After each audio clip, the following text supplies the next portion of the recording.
Hello everyone. Welcome to the first lecture of electrochemistry. तो सबसे पहले देखते हैं कि इलेक्ट्रोकेमिस्ट्री का हमारे डे टू डे लाइफ में क्या इम्पैक्ट है। Okay, now starting with the first point, electrical energy on the move. देखिए, डे टू डे लाइफ में अगर आप बात करें, हम मोबाइल्स यूज़ करते हैं, ठीक है, लैपटॉप्स यूज़ करते हैं और डिफरेंट पोर्टेबल चार्जर्स,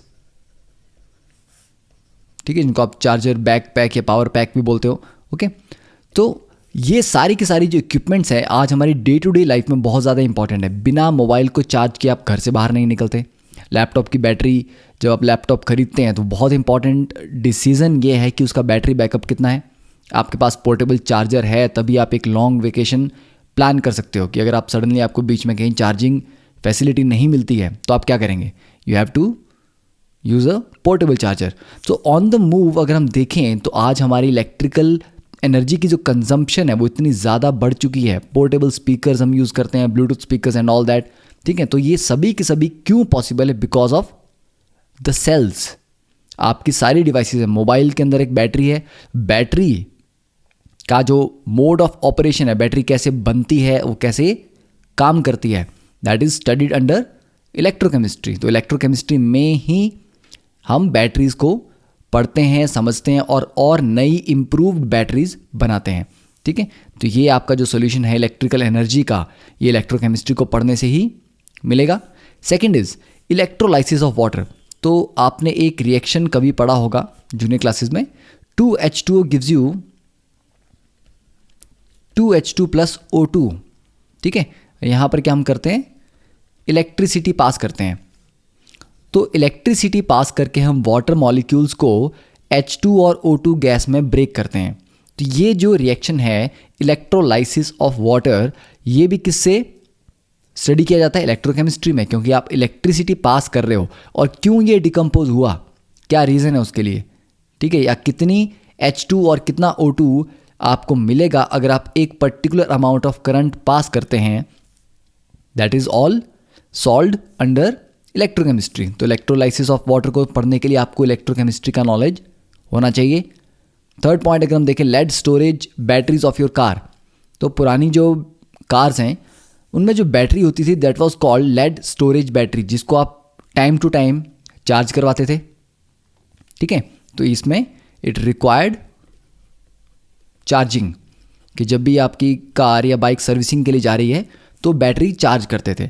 तो चार्जिंग के टाइम पे कई बार आपने देखा होगा कि उसमें H2SO4 ऐड करना पड़ता है, ठीक है, कंसनट्रेटेड H2SO4 ऐड करना पड़ता है, क्योंकि जैसे जैसे आपकी गाड़ी चलती है बैटरी आपकी वीक होती है। क्यों वीक होती है? Because of the depletion of H2SO4। H2SO4 consume होता जाता है। तो जो H2SO4 आपका डाइल्यूट हो चुका है उसको फिर से आपको ऐड करना पड़ता है कुछ, ठीक है। बट अब हम किन बैटरीज की बात करते हैं? अब हम बात करते हैं ग्रीन बैटरीज, जिनमें एसिड डालने की हमें ज़रूरत नहीं होती। ये काफ़ी लॉन्ग लाइफ बैटरीज होती हैं, 5-6 साल तक आपकी बैटरी बिना किसी रिप्लेसमेंट के या प्रॉब्लम के चलती है। तो जो लेटेस्ट कार्स हैं या लेटेस्ट बाइक्स हैं उनमें आपने देखा होगा कि टाटा ग्रीन नाम से बैटरीज जनरली आपको मिलेंगी, या ग्रीन बैटरीज, ठीक है। These are different from the lead storage battery जो पुरानी थी। तो बैटरीज का ऑपरेशन इलेक्ट्रोकेमिस्ट्री के अंदर ही हम पढ़ेंगे, और इस टॉपिक में, इसी चैप्टर में हम पढ़ेंगे कि जो बैटरीज हैं, ठीक है, लेड स्टोरेज बैटरी, वो कैसे काम करती हैं। Then if you talk about the pure water, तो प्योर वाटर एक इंसुलेटर है, but salt water it conducts. तो पानी में नमक डालने से ऐसा क्या हुआ कि वो इलेक्ट्रिसिटी कंडक्ट करता है? और जो कंडक्टेंस है, कंडक्टेंस को किस टर्म में हम मेज़र करते हैं? अलग अलग आयंस को अगर हम पानी में डालेंगे तो उनकी कंडक्टेंस क्या सेम होगी? कि अगर आप NaCl को पानी में डालते हो तो जो पानी की कंडक्टेंस है क्या CaCl2 डालने पे भी उतनी ही होगी? ठीक है। तो डिफरेंट आयंस कितना कंडक्ट करते हैं, कौन ज़्यादा कंडक्ट करेगा, कौन कम कंडक्ट करेगा, तो ये जो प्रॉपर्टी है कंडक्टेंस की, ये क्या होती है और ये किन फैक्टर्स से बढ़ती है, किन फैक्टर्स की वजह से कम होती है, ये सारी की सारी डिटेल भी हम इसी टॉपिक में पढ़ेंगे। फिर कोरोजन ऑफ मेटल्स की बात करें कि लोहे के पीस को अगर आप पानी में रखते हैं तो क्या होता है? इट स्टार्ट्स रस्टिंग, ठीक है। तो रस्टिंग स्टार्ट होती है। तो सिर्फ आयरन की ही बात हम नहीं कर रहे, किसी भी मेटल के कोरोजन की हम बात यहाँ पर कर रहे हैं, ठीक है, किसी भी मेटल के। तो कोरोजन को स्टडी करने के लिए आपको देखना पड़ेगा कि वहाँ पर कौन से रिएक्शंस हो रहे हैं, ठीक है, कौन सी ऑक्सीडेशन रिएक्शन हो रहे हैं, कौन से रिडक्शन रिएक्शन हो रहे हैं। तो ये जो सारे का सारा ऑक्सीडेशन और रिडक्शन यहाँ पे हो रही हैं, ये भी हम इलेक्ट्रोकेमिस्ट्री के अंडर ही पढ़ते हैं। फिर इलेक्ट्रोप्लेटिंग की जाती है, कुछ मेटल्स को कोरोजन से बचाने के लिए उनके ऊपर हम एक और मेटल की कोटिंग करते हैं, दैट इज कॉल्ड इलेक्ट्रोप्लेटिंग। तो इलेक्ट्रोप्लेटिंग क्यों की जाती है, कैसे की जाती है और किस मेटल पे किस मेटल की कोटिंग करनी है। ऐसा नहीं है कि आप किसी भी मेटल पे किसी भी दूसरे मेटल की कोटिंग कर दें, ठीक है। तो किस मेटल पे किसकी कोटिंग की जा सकती है जिससे कोरोजन प्रिवेंट किया जा सके। तो इलेक्ट्रोप्लेटिंग, इसका कॉन्सेप्ट भी इलेक्ट्रोकेमिस्ट्री में ही आएगा। देन अगर हम बात करें बहुत पुरानी बात, बहुत ज़्यादा पुरानी भी नहीं, आप नेपोलियन हिटलर के टाइम की बात कर सकते हैं। तो एक टाइम था when aluminium was costlier than gold, gold से भी ज़्यादा महंगा था एल्यूमिनियम। और आज की डेट में आपका डेली ब्रेकफास्ट लंच किस में पैक होके आता है, एल्यूमिनियम फॉइल्स में, गोल्ड फॉइल्स में पैक होके नहीं आता। इट मीन्स कि aluminium is very very cheap, पर आज चीप है। एक टाइम था when aluminium was costlier than gold. तो एल्यूमिनियम इतना चीप कैसे हो गया। आज अगर आप देखेंगे कि आपके किचन में बहुत सारे यूटेंसिल्स होंगे जो एल्यूमिनियम के बने होंगे, ठीक है। तो एल्यूमिनियम बहुत ही सस्ता मेटल आज की डेट में मिल रहा है। तो ये इतना चीप इसलिए हुआ क्योंकि कुछ प्रोसेसेस ऐसे डिस्कवर किए गए जिनसे एल्यूमिनियम को एक्सट्रैक्ट करना, ठीक है, जो एक्सट्रैक्शन थी एल्यूमिनियम की ही, of aluminium from its ore, ठीक है, इसका जो ओर होता है नेचर में, उससे एल्यूमिनियम को एक्सट्रैक्ट करना पहले बहुत डिफिकल्ट था। पर कुछ नए इलेक्ट्रोकेमिकल प्रोसेस ऐसे डिस्कवर किए गए जिनसे एल्यूमिनियम को एक्सट्रैक्ट करना क्या हो गया, बहुत इजी हो गया और इकोनॉमिकल हो गया। और इकोनॉमिकल होने की वजह से इसके जो प्राइसेस हैं वो डाउन चले गए, बहुत सस्ता हो गया। तो ये भी सारा का सारा किस पे डिपेंड कर रहा है, इलेक्ट्रोकेमिस्ट्री पे। कि इलेक्ट्रोकेमिस्ट्री में अलग अलग रिसर्च हुई, डेवलपमेंट्स हुई, उनकी वजह से आज आप एल्यूमिनियम को इतने चीप रेट पे खरीद पा रहे हैं, ठीक है। फिर हम बात करते हैं handheld equipments and pacemakers. तो पेस मेकर आपने पढ़ा होगा, ठीक है, जो हार्ट पेशेंट्स हैं उनके लिए पेस मेकर एक डिवाइस लगाई जाती है बॉडी में, ठीक है। फिर हैंड हेल्ड सेंसर होते हैं जैसे कि ग्लूकोज मॉनिटरिंग डिवाइसेस, ठीक है, जिनको डायबिटीज़ होती है उनके पास एक ग्लूकोज मॉनिटरिंग डिवाइस होता है। तो वो डिवाइस कैसे काम करती है, ये भी इलेक्ट्रोकेमिस्ट्री के प्रिंसिपल्स पे काम करती है। पेस मेकर्स हैं वो भी इलेक्ट्रोकेमिस्ट्री के प्रिंसिपल्स पे काम करते हैं। फिर बायोनिक ईयर्स की अगर हम बात करें, ये भी इलेक्ट्रोकेमिस्ट्री के प्रिंसिपल्स पे काम करते हैं। फिर आपके घर में अगर आपने सोलर पैनल्स लगाए हुए हैं, ठीक है, या हम फोटोवोल्टाइक सेल्स की बात करते हैं, तो ये सारे के सारे सेल्स, बैटरीज, ये सभी किसके अंडर आते हैं, इलेक्ट्रोकेमिस्ट्री की ही अलग अलग ब्रांचेज में ये स्टडी किए जाते हैं, ठीक है। तो डे टू डे लाइफ में हम देखते हैं कि इलेक्ट्रोकेमिस्ट्री की जो यूजेज है वो बहुत ही ज़्यादा है। और अल्टीमेटली आने वाले टाइम में अगर हम इको फ्रेंडली टेक्नोलॉजीज़ की बात करें, तो जो इलेक्ट्रिकली एनर्जी जनरेट होती है, ठीक है, इलेक्ट्रोकेमिकली जो एनर्जी जनरेट होती है उसमें पॉल्यूशन बहुत कम होता है। तो ये जो इलेक्ट्रोकेमिकल मेथड्स हैं, these are also eco friendly. तो अगर हम इन्हीं मेथड्स को और रिफाइन करें और इस पर रिसर्च करें तो we can have energy which will not create pollution, ठीक है। अदरवाइज आपने देखा है कि एनर्जी क्रिएट करने के लिए हमारे थर्मल पावर प्लांट्स होते हैं, ठीक है, जहाँ पर कोयला जलाया जाता है, उससे बहुत पॉल्यूशन भी होता है, ठीक है। तो हमें आने वाले टाइम में ऐसी टेक्नोलॉजीज़ को डिस्कवर करना है, इन्वेंट करना है कि जिससे पॉल्यूशन कम हो बट हमारी एनर्जी की रिक्वायरमेंट्स फुलफिल होती रहें। तो उसके लिए इलेक्ट्रोकेमिस्ट्री में आपको एडवांस स्टडीज़ करनी पड़ेंगी, ओके। तो लास्ट में there is a beautiful quote by Professor P.W. Atkins. Is a very renowned chemist. Okay, he said that I think we ought to expand our view of what electrochemistry is about. It's not just electrode potentials and electrolysis. It's half of the modern inorganic chemistry. कि most of the students क्या समझते हैं कि electrochemistry का मतलब है कि हम potentials की बात करेंगे, रिडक्शन पोटेंशियल, ऑक्सीडेशन पोटेंशियल या इलेक्ट्रोलाइसिस की बात करेंगे, तो it's not just that. Electrochemistry इतनी ज़्यादा वास्ट इसका सिलेबस है कि most of the modern inorganic chemistry समझने के लिए आपको सिर्फ इलेक्ट्रोकेमिस्ट्री ही अच्छे से आनी चाहिए। ठीक है, इसका मतलब इसका जो यूज़ है वो हमारी इमेजिनेशन या हमारी अंडरस्टैंडिंग से बहुत ही ज़्यादा है। Okay, so that was a basic of this chapter के, इस चैप्टर की हमें कहाँ कहाँ ज़रूरत होगी। तो अब स्टार्ट करते हैं विद बेसिक सम डेफिनेशंस। तो देखिए, अब पहले हम लेते हैं कि एक पर्टिकुलर रेजिस्टर हमारे पास है। ठीक है, तो आपने करंट एंड इलेक्ट्रिसिटी में बेसिक रेजिस्टेंस, रेजिस्टिविटी तो पढ़ा होगा। तो मान लीजिए कि इस पॉइंट को मैं ए लिखता हूँ, इस पॉइंट को मैं बी लिखता हूँ। ए और बी के बीच में 1 वोल्ट का पोटेंशियल डिफरेंस हमने अप्लाई किया, 1 वोल्ट की बैटरी हमने लगाई है। ये रेजिस्टेंस जो है ये 1 ओम का रेजिस्टेंस है, और यहाँ से जो करंट आएगा वो 1 एम्पियर का होगा, क्योंकि V is equal to I R. तो वोल्टेज 1 है, R भी 1 है, तो I की वैल्यू भी 1 होगी। ठीक है, तो हम ये बोल सकते हैं that a potential difference, you can just write down, साथ साथ में आप लिख भी सकते हैं। ठीक है, और अगर आपको नहीं लिखना है तो you can just understand, it's a very simple statement. A potential difference of 1 volt will drive 1 ampere of current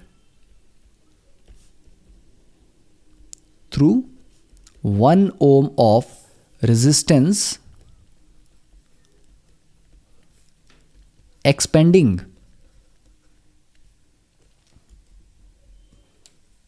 not expanding, expanding। ठीक है, expanding as it does so 1 joule of energy and passing in the process 1 coulomb of charge।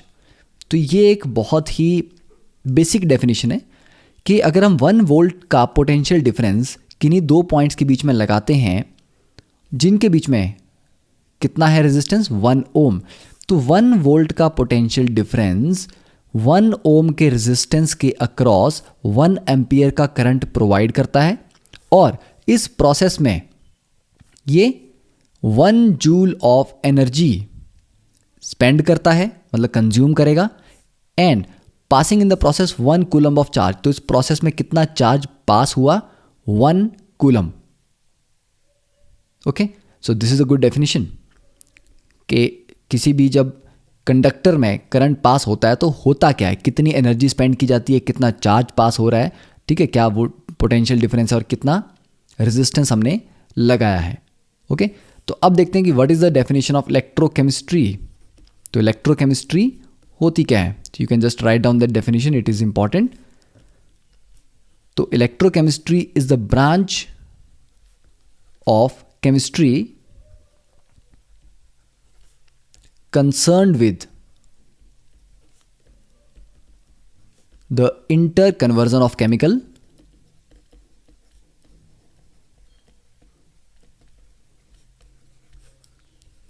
and electrical energies।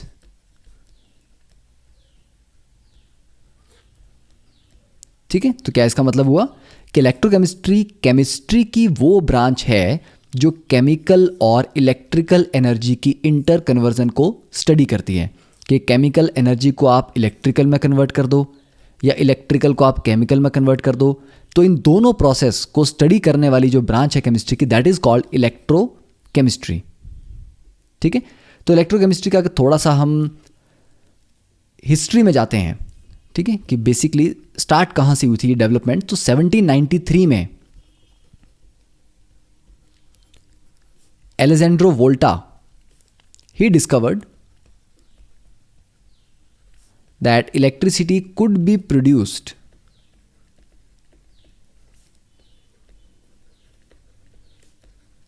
if you want to note down you just write along। ठीक है, बाद में आपको time नहीं मिलेगा। तो Alejandro Volta discovered that electricity could be produced by placing two dissimilar metals on opposite sides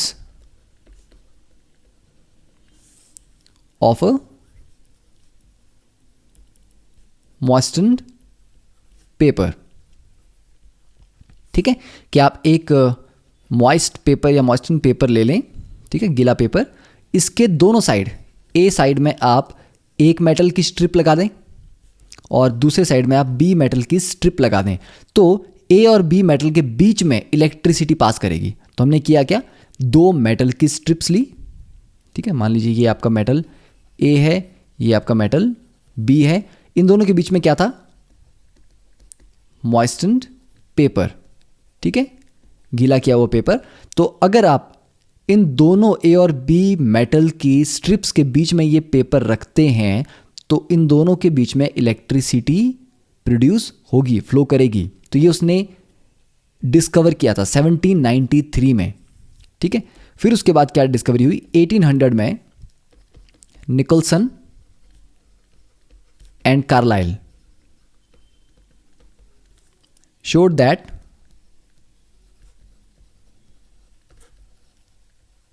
electric current could decompose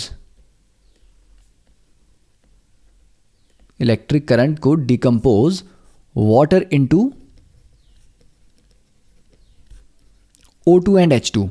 ठीक है, कि निकलसन एंड कार्लाइल ने दिखाया कि करंट पास करके हम पानी को तोड़ सकते हैं O2 और H2 में, दैट इज 2H2O, और इसका हम इलेक्ट्रोलाइसिस करें तो क्या मिलेगा, 2H2 + O2। ठीक है, क्यों होता है ये उसको इसका कोई आइडिया नहीं था, बट उसने कहा कि हाँ ऐसा किया जा सकता है, वाटर को ब्रेक डाउन कर सकते हैं हम इसके बेसिक एलिमेंट्स में by passing electricity through water. ठीक है, तो इलेक्ट्रोलाइसिस को भी 1800 में डिस्कवर कर लिया गया था। देन 1812 में Berzelius proposed that all atoms are electrified, कि सभी एटम्स में कुछ इलेक्ट्रिसिटी का पार्ट है। तो अब हम पढ़ते हैं कि एटम में क्या क्या होता है। एटम में न्यूक्लियस है जो पॉजिटिव पार्ट है, इलेक्ट्रॉन्स रिवॉल्व कर रहे हैं। ठीक है, तो ऑब्वियसली इलेक्ट्रीफाइड तो है, इलेक्ट्रॉन को अगर आप बाहर निकाल लें तो वो नेगेटिव चार्ज है, तो पीछे क्या रह जाएगा, कैटायन। तो सभी एटम्स में इलेक्ट्रिसिटी का कुछ पार्ट है, एक नेगेटिव पार्ट है और एक पॉजिटिव पार्ट भी है। Okay, so these were some basic developments कि 1793, 1800, 1812 में ये बेसिक इन्होंने डिस्कवरीज की और इसके बेस पे इलेक्ट्रोकेमिस्ट्री आगे प्रोपेगेट किया। Okay, so now moving on to the next topic. देखिए, कुछ बेसिक डेफिनेशंस हैं जिनका हमें पता होना चाहिए। तो फर्स्ट इज आयन। आयन क्या होता है, हम सभी जानते हैं कि ion is positively charge particle भी हो सकता है, नेगेटिवली चार्ज पार्टिकल भी हो सकता है, जैसे कि कैटायन और एनायन। तो बेसिक अगर हम डेफिनेशन देखें तो इट इज़ एन एटम और molecule that has acquired an electrical charge. जैसे कि H के ऊपर अगर हम पॉजिटिव चार्ज डाल दें तो ये एटम ने पॉजिटिव चार्ज एक्वायर किया है। वैसे ही हाइड्रोजन एक नेगेटिव चार्ज भी एक्वायर कर सकता है। मॉलिक्यूल की बात करें, जैसे कि NH4 के ऊपर एक पॉजिटिव चार्ज है या H3O के ऊपर एक पॉजिटिव चार्ज है, ठीक है, NO2 के ऊपर नेगेटिव चार्ज है। तो these are all examples of ions. फिर नेक्स्ट इज इलेक्ट्रोलाइट। तो इलेक्ट्रोलाइट हम सभी जानते हैं कि कोई भी सॉल्यूशन जिसमें आयंस होते हैं, any solution that contains ions is called an electrolyte solution और इलेक्ट्रोलिटिक सॉल्यूशन। तो इलेक्ट्रोलाइट इलेक्ट्रिसिटी कंडक्ट करता है बिकॉज आयंस उसमें प्रेजेंट है। ठीक है, तो electrolyte is an ionic conductor and different from electronic conductor. अब ये दो वर्ड्स बहुत इंपॉर्टेंट आपको याद रखने, कि एक आयनिक कंडक्टर होता है कि वो कंडक्ट करेगा बट बिकॉज ऑफ आयंस, कि उसमें आयंस प्रेजेंट हैं और उनके मूवमेंट से, उनके फ्लो की वजह से इलेक्ट्रिसिटी कंडक्ट होती है। सेकेंड इज इलेक्ट्रॉनिक कंडक्टर, मतलब वहां पर इलेक्ट्रॉन्स प्रेजेंट हैं। इलेक्ट्रॉन्स की वजह से इलेक्ट्रिसिटी कंडक्ट हो रही है। जैसे कॉपर वायर लीजिए, कोई भी मेटल में आयन नहीं होते, मेटल में क्या होते हैं, फ्री इलेक्ट्रॉन्स। तो इलेक्ट्रॉन्स की वजह से अगर कंडक्ट कर रहा है तो उसे इलेक्ट्रॉनिक या मेटेलिक कंडक्टर कहा जाता है, और आयंस की वजह से कंडक्ट कर रहा है तो आयनिक कंडक्टर। तो कभी कभी ये क्वेश्चन भी पूछा जाता है कि what are the differences between ionic conductor and electronic conductor. Okay, third is electrode. अब इलेक्ट्रोड क्या होता है, तो इलेक्ट्रोड हम बोल देंगे कि कैथोड होते हैं, एनोड होता है, ये दो टाइप के इलेक्ट्रोड्स होते हैं। पर पॉइंट ये है कि इलेक्ट्रोड होता क्या है। जब आप एनोड की बात करते हैं तो एनोड पे क्या होती है, ऑक्सीडेशन होती है। कैथोड पे क्या होती है, रिडक्शन होती है। तो प्रोसेस तो हम बता देंगे कि कौन सा प्रोसेस होता है, but what do we mean by electrode. So it is any surface at which oxidation और रिडक्शन टेक्स प्लेस। ठीक है, अगर आप एनोड किसी को बोलते हो, चाहे वो ग्रेफाइट का हो, कॉपर का हो, जिंक का हो, आयरन का हो, प्लेटिनम का हो, किसी का भी हो, एनोड बेसिकली एक सरफेस है जिसके ऊपर ऑक्सीडेशन होती है। हाँ, अब एनोड अपने आप ऑक्सीडाइज हो सकता है, जैसे कि जिंक की एक हमने मेटल रॉड ली, जिंक अगर खुद आयनाइज हो रहा है, जिंक से कन्वर्ट हो रहा है जिंक 2 पॉजिटिव में, तो यहां पर जिंक ही इलेक्ट्रोड भी है और जिंक की ही ऑक्सीडेशन भी हो रही है। It means zinc is active electrode. Okay, मतलब वो एज अ सरफेस तो प्रोवाइड कर रहा है ऑक्सीडेशन के लिए, पर ऑक्सीडेशन में खुद भी पार्टिसिपेट कर रहा है। Such are called active electrodes. अगर हम प्लेटिनम की बात करें, ठीक है, प्लेटिनम, तो कभी आपने सुना है कि प्लेटिनम ऑक्सीडाइज हुआ प्लेटिनम 2 पॉजिटिव में या प्लेटिनम 4 पॉजिटिव में, या प्लेटिनम 2 पॉजिटिव आयंस कभी रिड्यूस हुए हो? नहीं सुना। ठीक है, तो प्लेटिनम जब भी हम यूज करते हैं वो सिर्फ अपना सरफेस प्रोवाइड करता है ऑक्सीडेशन या रिडक्शन के लिए, बट रिएक्शन में प्लेटिनम के एटम्स या आयंस इन्वॉल्व नहीं होते। तो ये कैसा होता है, पैसिव इलेक्ट्रोड। ओके, और you can say inert electrode. तो दो टाइप के हमारे पास इलेक्ट्रोड्स हो गए, एक्टिव एंड पैसिव और इनर्ट। ठीक है, एक्टिव जिसमें उसी के अपने एटम्स भी पार्टिसिपेट करते हैं, और पैसिव या इनर्ट जिसमें उसके एटम्स पार्टिसिपेट नहीं करते। तो ये डेफिनेशन बहुत इंपॉर्टेंट है कि इलेक्ट्रोड होता क्या है। Next is electrons are not normally found in aqueous solutions. मतलब पानी में इलेक्ट्रॉन्स नहीं घूमते।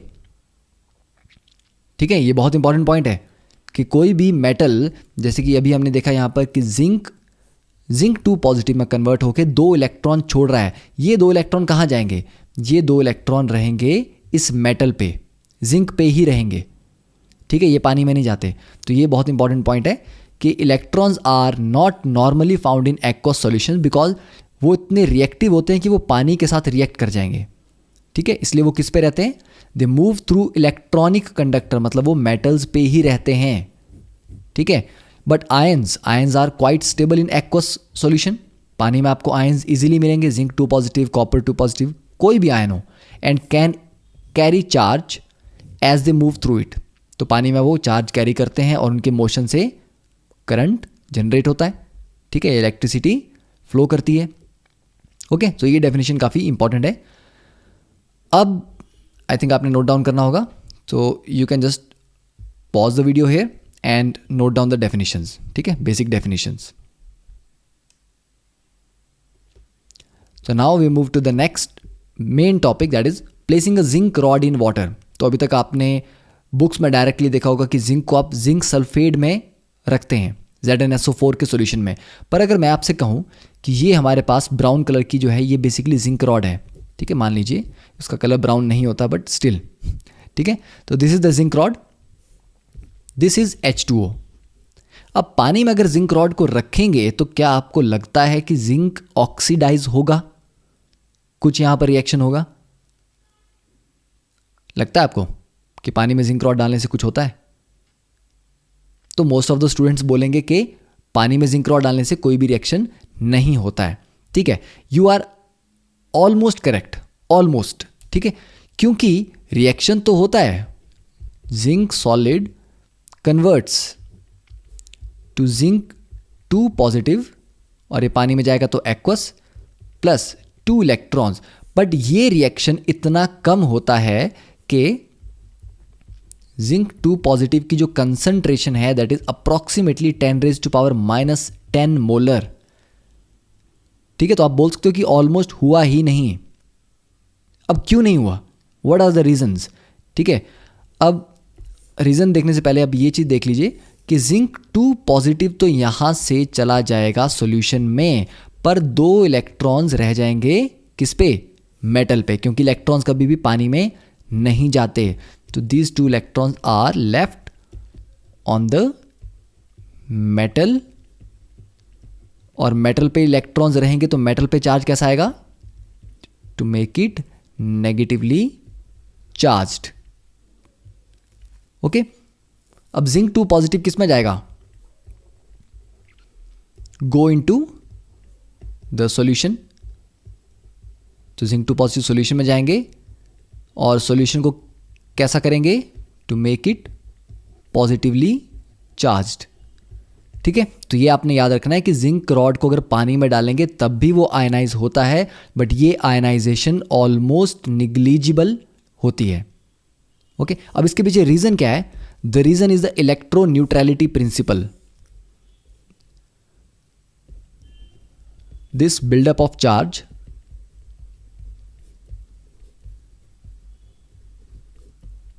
is against the principle of electroneutrality.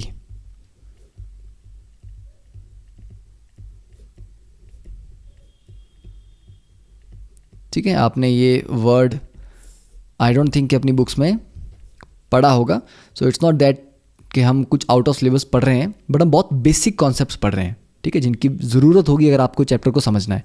इलेक्ट्रोन्यूट्रलिटी बोलती है एक न्यूट्रल चीज़ को तोड़ के आपने पॉजिटिव और नेगेटिव पार्ट्स में अलग कर दिया। ठीक है, ये पानी पहले कैसा था? न्यूट्रल था, इसमें आप पॉजिटिव आयन डालते जा रहे हो, मेटल नेगेटिवली चार्ज होता जा रहा है।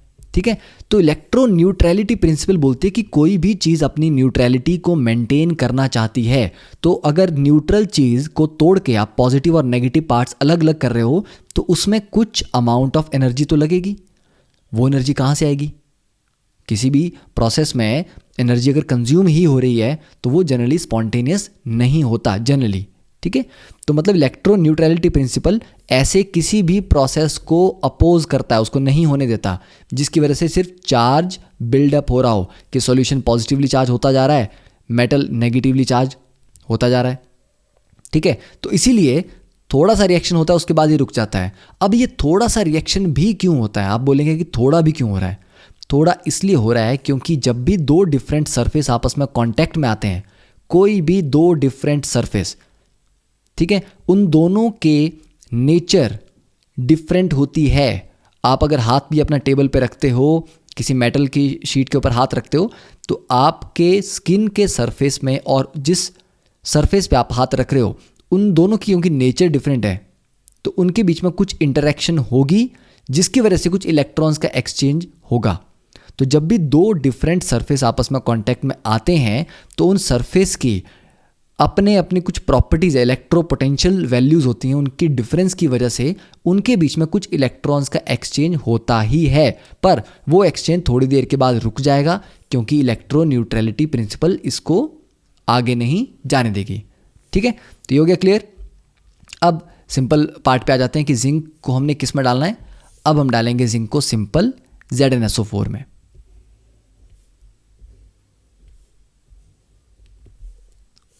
ठीक है, तो यहां अब दोबारा वही जिंक रॉड हम ले लेते हैं।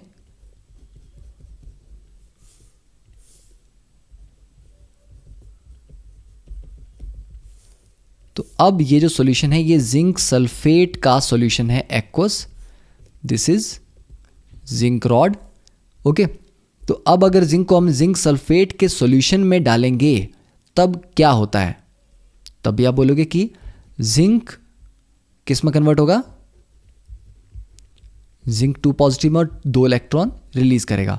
अब ये होगा कैसे?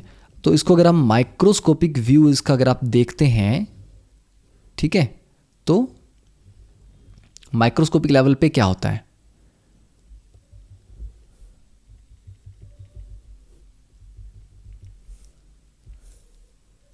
तो देखिए इसके मैं एटम्स, चलिए वाइट से ड्रॉ करता हूँ। तो जिंक के ये लेयर है, ठीक है, बिल्कुल माइक्रोस्कोपिक लेवल पे हम इसको देख रहे हैं।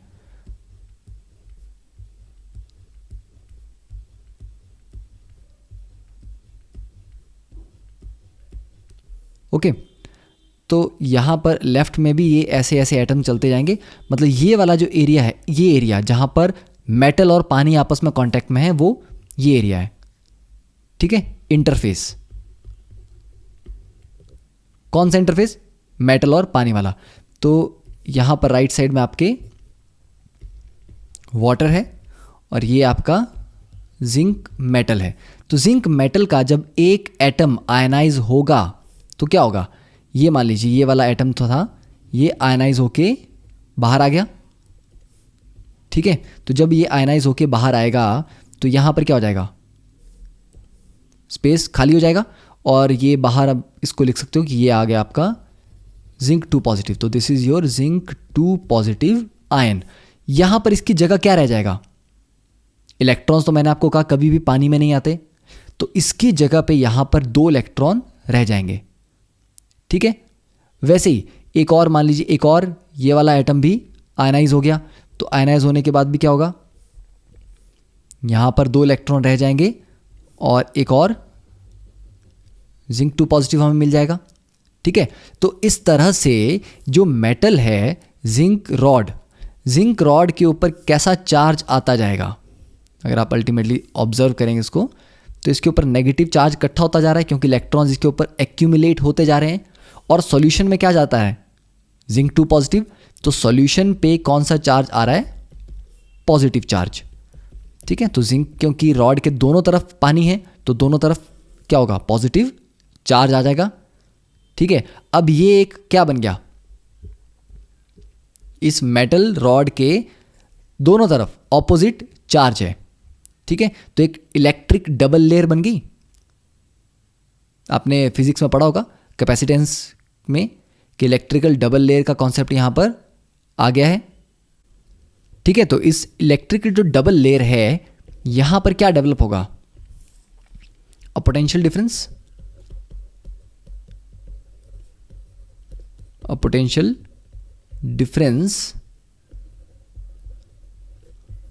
developed at the metal solution interface,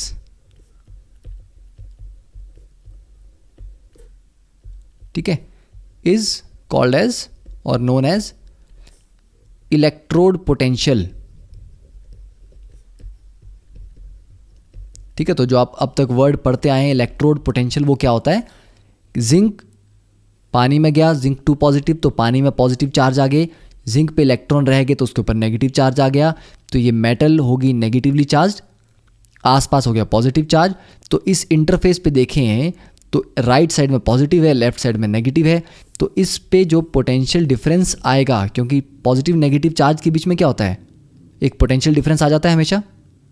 तो ये जो पोटेंशियल डिफरेंस डेवलप हो रहा है इस मेटल सॉल्यूशन इंटरफेस पे, this is called electrode potential, okay. और इलेक्ट्रोड पोटेंशियल के लिए ध्यान रखना, जब भी आप किसी का इलेक्ट्रोड पोटेंशियल डिफाइन करते हो, आपको उस मेटल को उसी के इलेक्ट्रोलाइट में रखना होता है। ऐसा नहीं है कि जिंक को आपने पानी में डाल दिया और आप उसका इलेक्ट्रोड पोटेंशियल डिफाइन कर रहे हो।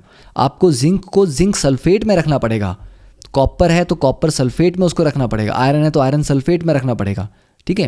अब ज़रूरी नहीं है कि सल्फेट ही हो, मतलब ये है कि उसी का कोई इलेक्ट्रोलाइट होना चाहिए, ठीक है। तो ये बहुत इंपॉर्टेंट पॉइंट है कि मेटल और उसी का इलेक्ट्रोलाइट हो, ठीक है। तो I think this part is clear कि माइक्रोस्कोपिक लेवल पे यहाँ पर किस तरह से चार्जेस डेवलप हो रहे हैं और इस लेयर पे जो पोटेंशियल डिफरेंस डेवलप हो रहा है that is called electro potential. Now you can just pause the video and note down this definition and draw the diagram.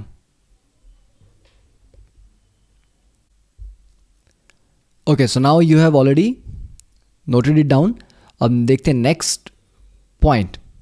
देखिए it's a very important point, actually मैं हर एक point के लिए यही बोलता हूँ, but still it is really very important, क्योंकि आप कहेंगे कि जिंक ही क्यों किया? पानी में, ठीक है। और ये इलेक्ट्रोड पॉजिटिव चार्ज क्यों नहीं हुआ, नेगेटिव ही क्यों हो रहा है, ठीक है। तो क्या मेटल हमेशा नेगेटिवली चार्ज होता है या वो पॉजिटिवली चार्ज भी हो सकता है? तो इस तरह के क्वेश्चंस आपके माइंड में आने चाहिए, ठीक है।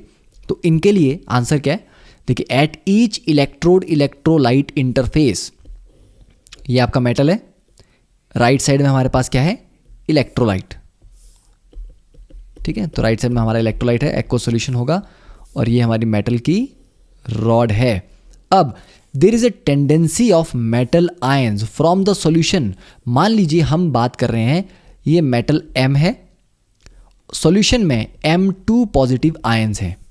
तो एक टेंडेंसी ये है कि जो मेटल आयंस हैं सॉल्यूशन में, they have a tendency to deposit on the metal electrode, ये 2 पॉजिटिव जाके इस पे डिपॉजिट होना चाहते हैं, मतलब ये क्या करना चाहते हैं, रिड्यूस होना चाहते हैं, मतलब इनकी रिडक्शन होगी।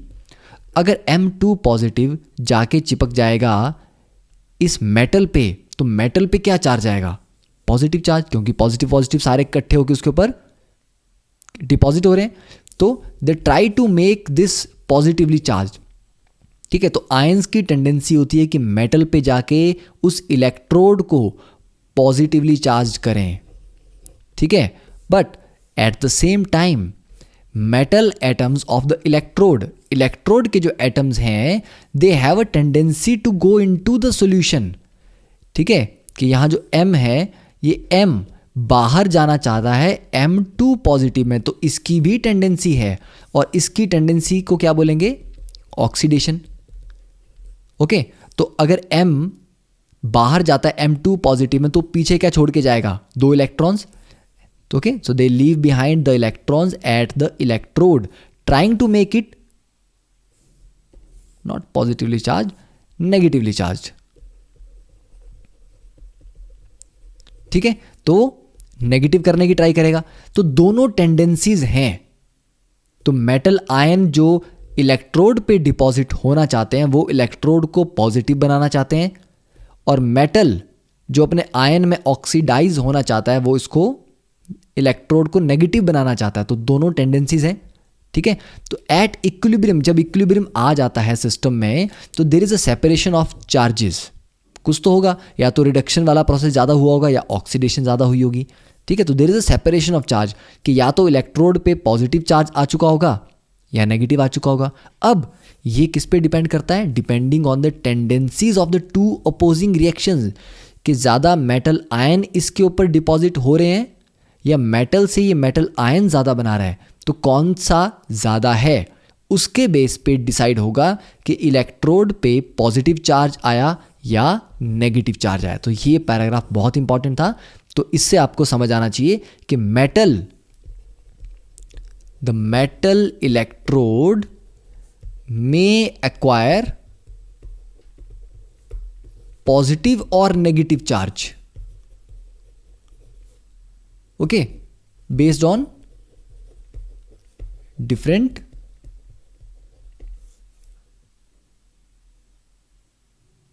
क्या बोल सकते हैं आप, बेस्ड ऑन डिफरेंट केसेस, कि कौन सा मेटल आप लेते हैं और कौन सा इलेक्ट्रोलाइट उसके साथ आप लेते हैं। तो I think this is a very important part, ठीक है। तो आप इसको तो नोट डाउन कर ही सकते हैं, okay. So you can just pause the video and note down this entire paragraph, ताकि हम नेक्स्ट टॉपिक में मूव करें।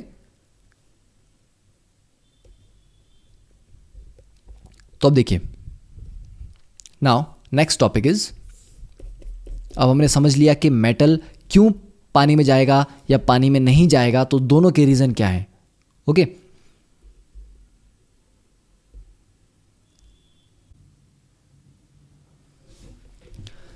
अब इसमें आपको मैं एक और पॉइंट बताता हूं कि यहां पर जो पोटेंशियल डिफरेंस जनरेट हुआ था इस मेटल इलेक्ट्रोड और बाहर इसके सॉल्यूशन के बीच में, ठीक है। तो यहां ये जो इंटरफेस है, दिस इंटरफेस, इस इंटरफेस पे हमने क्या कहा, या तो सॉल्यूशन पे मान लो पॉजिटिव चार्ज आ गया, मेटल पे नेगेटिव आ गया, तो यहां पर एक पोटेंशियल डिफरेंस डेवलप हुआ, ठीक है। तो this potential difference is actually very small, बहुत स्मॉल वैल्यू है, ऐसा नहीं कि मैं यहाँ हाथ लगाते ही आपको करंट लगेगा, बहुत स्मॉल पोटेंशियल डिफरेंस है। ठीक है, तो आपको लगेगा कि इतना स्मॉल पोटेंशियल डिफरेंस, हम इसको काहे को मेजर कर रहे हैं, इसको पढ़ने की भी क्या ज़रूरत है अगर इतना ही स्मॉल है। ठीक है, but this is only across around 10⁻⁻8 centimetre. इतना पतला रीजन है ये जो इंटरफेस आपको दिख रहा है ना मेटल और सॉल्यूशन के बीच में, it has a thickness of around 10⁻⁻8 centimetre. मान लीजिए कि 1 वोल्ट डेवलप हो रहा है 10⁻⁻8 सेंटीमीटर, या मान लीजिए 1 वोल्ट भी, क्या 1 वोल्ट भी बड़ी वैल्यू हो गई, अगर हम मान लेते हैं 10⁻³ वोल्ट जनरेट हुए 10⁻⁸ सेंटीमीटर के अक्रॉस। ठीक है, तो 1 सेंटीमीटर के अक्रॉस कितना जनरेट हो जाएगा, imagine 10⁻³ into 10⁸ that is 10⁵ volts. It means अगर मैं डिस्टेंस को बढ़ा दूं तो पर सेंटीमीटर ये बेसिकली 10⁵ वोल्ट्स जनरेट हो रहे हैं यहाँ पे। ठीक है, वो भी तब अगर मैं मानता हूं कि 10⁻³ वोल्ट है, हो सकता है इससे भी ज़्यादा हो। तो अगर आप सोचेंगे कि बहुत स्मॉल पोटेंशियल डिफरेंस है, तो वो बहुत ही ज़्यादा स्मॉल डिस्टेंस के अक्रॉस डेवलप हुआ है। जैसे जैसे डिस्टेंस बढ़ता जाएगा ये पोटेंशियल भी एक्सपोनेंशियली बढ़ेगा, बहुत ज़्यादा वैल्यू इसकी होगी। इसीलिए इस पोटेंशियल डिफरेंस को पढ़ना इंपॉर्टेंट है। ठीक है, तो अब आते हैं नेक्स्ट कि बैटरी, जो अपने इलेक्ट्रोकेमिकल सेल आप सोच रहे होंगे बहुत देर से आया नहीं है, तो वो कैसे बनता है। तो अब तक हमने देखा था कि जिंक जब आयनाइज हो रहा था तो फॉरवर्ड डायरेक्शन में जाने की टेंडेंसी बहुत कम थी, बहुत कम 2 आयन बन रहे थे उसके, आई गेस आयन बन रहा था, 2 इलेक्ट्रॉन लूज हो रहे थे, और थोड़ी देर के बाद इक्विलिब्रियम आ जाता है, क्योंकि इलेक्ट्रॉन न्यूट्रलिटी प्रिंसिपल बोलता है कि चार्जेस सेपरेट नहीं होने चाहिए। अब ये आपके पास मैंने एक इक्विलिब्रियम रिएक्शन दे दिया। अब अगर मैं चाहूँ कि ये इक्विलिब्रियम ना आए, किसी भी रिएक्शन में अगर आप चाहें कि इक्विलिब्रियम ना आए, तो उसके लिए क्या करना चाहिए, प्रोडक्ट को लगातार हटाते रहें। अगर प्रोडक्ट को साइमल्टेनियसली जैसे जैसे प्रोडक्ट बन रहा है उसको हम हटाते रहें, तो रिएक्शन और प्रोडक्ट बनाएगा, इक्विलिब्रियम अचीव करने के लिए और प्रोडक्ट बनाएगा और फॉरवर्ड डायरेक्शन में जाएगा। ठीक है, तो मैं क्या कर सकता हूँ, मेरे पास जिंक 2 पॉजिटिव को बाहर निकालना थोड़ा मुश्किल है, उससे बेटर क्या है कि 2 इलेक्ट्रॉन्स को बाहर निकालें। तो एक तरीका क्या है कि bring a good electron acceptor, कोई ऐसी चीज़ ले आओ इसमें सॉल्यूशन में जो इन इलेक्ट्रॉन्स को एक्सेप्ट कर ले। For example H positive easily electron accept करके H2 गैस बना के निकल जाएगा। ठीक है, तो 2H positive plus 2 electron gives you H2 gas. एक तरीका ये हो गया। दूसरा तरीका क्या है, use an external circuit to remove this electrons, कि एक ऐसा सर्किट बना दो जिसमें ये इलेक्ट्रॉन कंडक्ट करके बाहर निकल जाएं। ठीक है, तो दोनों पॉसिबिलिटीज़ हैं। इसीलिए आपने देखा होगा कि अगर हम एसिड को जिंक के कंटेनर में रखेंगे तो जिंक का कंटेनर धीरे धीरे क्या हो जाता है, कोरोड हो जाता है। ठीक है, वो धीरे धीरे खत्म हो जाएगा, उसमें छेद हो जाएंगे। क्यों? क्योंकि जिंक की टेंडेंसी है जिंक 2 पॉजिटिव बना के 2 इलेक्ट्रॉन देने की, और जो सॉल्यूशन में 2H पॉजिटिव होंगे, एसिड है, एसिड आपने रखा है जिंक के कंटेनर में, वो इलेक्ट्रॉन्स को गेन कर करके H2 बनाता रहेगा। इलेक्ट्रॉन गायब होते जा रहे हैं इसलिए जिंक और फॉरवर्ड जाता जा रहा है, तो जिंक लगातार ऑक्सीडाइज होता रहेगा और सारा का सारा एसिड धीरे धीरे H2 गैस बनाता रहेगा। इसीलिए एसिड्स को जिंक के कंटेनर में हम नहीं रखते हैं। ठीक है, किस कंटेनर में रख सकते हैं वो भी हम देखेंगे।